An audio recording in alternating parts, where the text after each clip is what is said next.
Алсу Захидуллина балык бистәсе кызы хәзер Казанда укытучы психолог һөнәрен үзләштерә. Безнең киләчәк һичшиксез пилотсыз оча торган җайланмалар белән бәйле ди.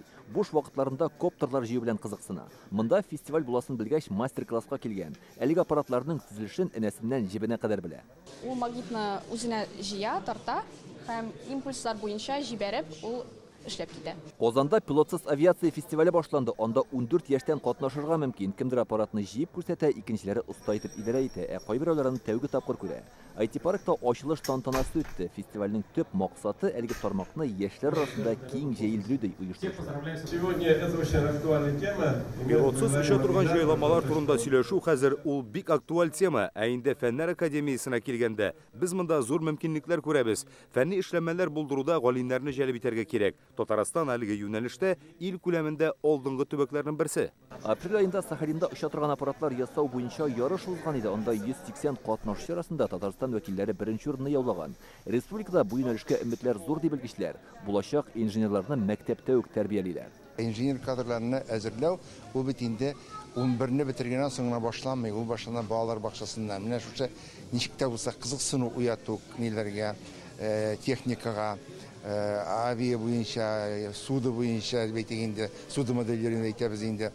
Менә бу әйберләр башта бик кирәк әйберләр. Фестиваль 3 көн дәвам итә. Монда Татарстанның төрле район һәм шәһәрләреннән 2500 кеше катнаша. Тәкъдим ителгән пилотсыз оча торган җайланмалар да республикада җитештерелгән. Белгечләр алар турында сөйли, мастер-класслар үткәрә.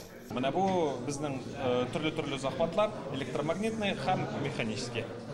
Балалар шөгыльләнә шулаймы? Балалар шөгыльләнә. Хәзер иң мөһиме авиация юнәлеше белән кызыксынучы яшьләргә ярдәм итәргә һәм канатлар куярга кирәк ди оештыручылар. Разным совершенно категориям людей. Бу безнең киләчәгебез пилотсыз оча торган җайланмалар алар авыл хуҗалыгында, хәрби юнәлештә, мәдәниятта кулланылачак. Шуңа күрә кызыксыну да арта. Аны һәр укучы белергә тиеш. Казанда балалар IT-паркы эшләп килә. Анда 30 юнәлеш, шул исәптән авиация өлкәсе белән дә 250 укучы даими рәвештә шөгыльләнә. Балалар үз куллары белән авиамодельләр төзиләр, әмма ул үз куллары белән аларны очыралар. Казанда узучы әлеге фестивальнең исеме татарча тәрҗемә иткәндә күккә күтәрелү дип атала һәм аның исеме җисеменә туры килә. Бәшир Рәми исемендәге IT-паркның түбәсендә дә мастер-класслар оештырылган.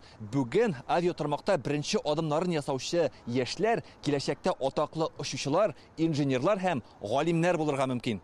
Казандагы фестиваль 3 көн дәвам итә. Сентябрь-октябрь айларында ул Россиянең тагын 17 төбәгендә узарга тиеш. Анда барлыгы 30 мең кеше катнашыр дип көтелә. Илдар Сафиуллин, Владимир Гульянов, Яңа Гасыр каналы.